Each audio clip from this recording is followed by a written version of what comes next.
Assalamualaikum warahmatullahi wabarakatuh. Waalaikumsalam warahmatullahi wabarakatuh. Allahumma sholli ala sayyidina Muhammad. Allahumma sholli wa sallim alaihi.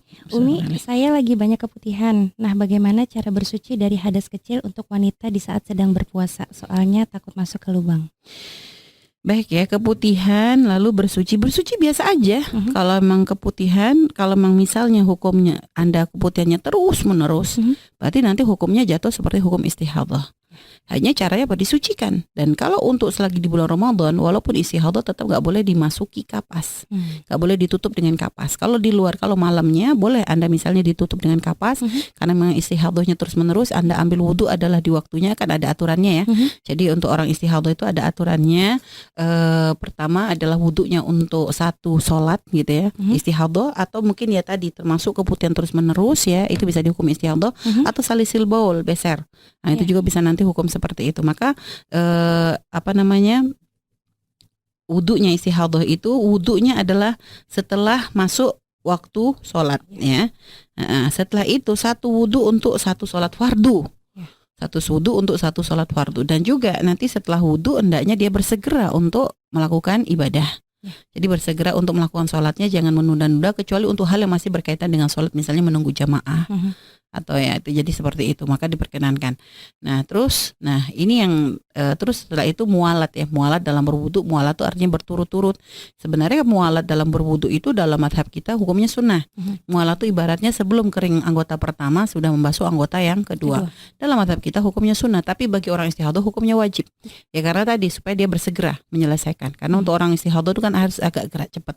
Dia kondisinya terus-terusan keluar hadas. Jadi sebenarnya dengan kondisi dia menjadikan dia itu tidak terangkat hadasnya, karena dia melanggar yaitu dalam atar masalah batal wudu keluarnya sesuatu dari lubang depan kan gitu. Hanya ini adalah kondisi khusus sehingga ada rukhsah keringanan dari syariat supaya tidak ada orang beralasan untuk meninggalkan sholat.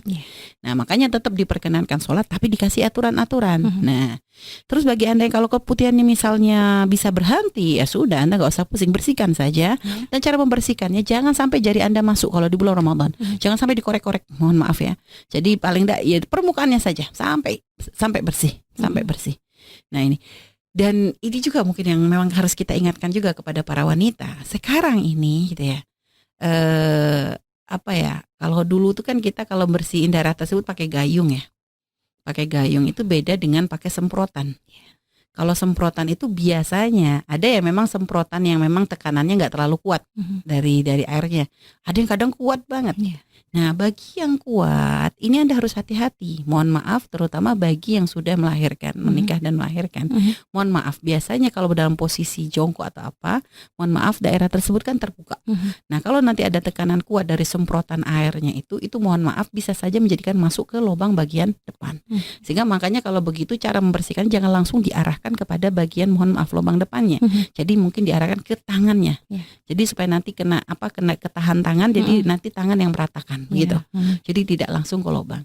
Nah, terus ada lagi sekarang tuh model kloset yang membersihkannya tuh nggak pakai semprotan, tapi langsung dari bawah. Ada ya, ada airnya yang nanti keluar dari kloset itu ya nanti mancur ke atas kan begitu. Yang sekarang sering kali kalau di bandara-bandara itu sudah pakai seperti itu. Nah, ini harus hati-hati. Karena posisi dia tuh di bawah.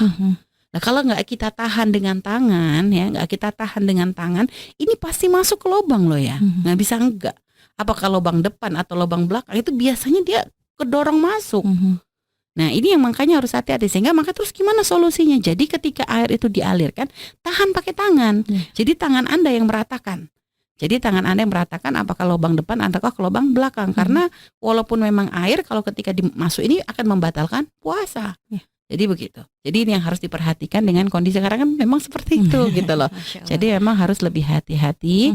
Intinya jangan sampai masuk ya. Jadi cukup di permukaannya saja Anda membasuh sampai nanti keputihannya hilang. Kalau sudah hilang baru Anda berwudu. Kalau ternyata terus-terusan memang ya sudah seperti hukum istihadah, gak bisa ditutup kapas. Kalau ternyata memang mengkhawatirkan takut sampai maaf saking deresnya sampai kayak darah begitu misalnya, maka ya Anda pakai pembalut gitu kan. Kalau ternyata enggak ya sudah cukup pakai daleman saja supaya nanti tidak kemana-mana gitu kan. Atau kalau misalnya enggak gimana sudah enggak usah dipusingkan. Intinya Anda yang paling ngerti deh gitu. Yang jelas pakai kapas di siang hari Ramadan, ditutup dengan kapas di siang hari Ramadan itu membatalkan puasa. Wallahu a'lam bishawab.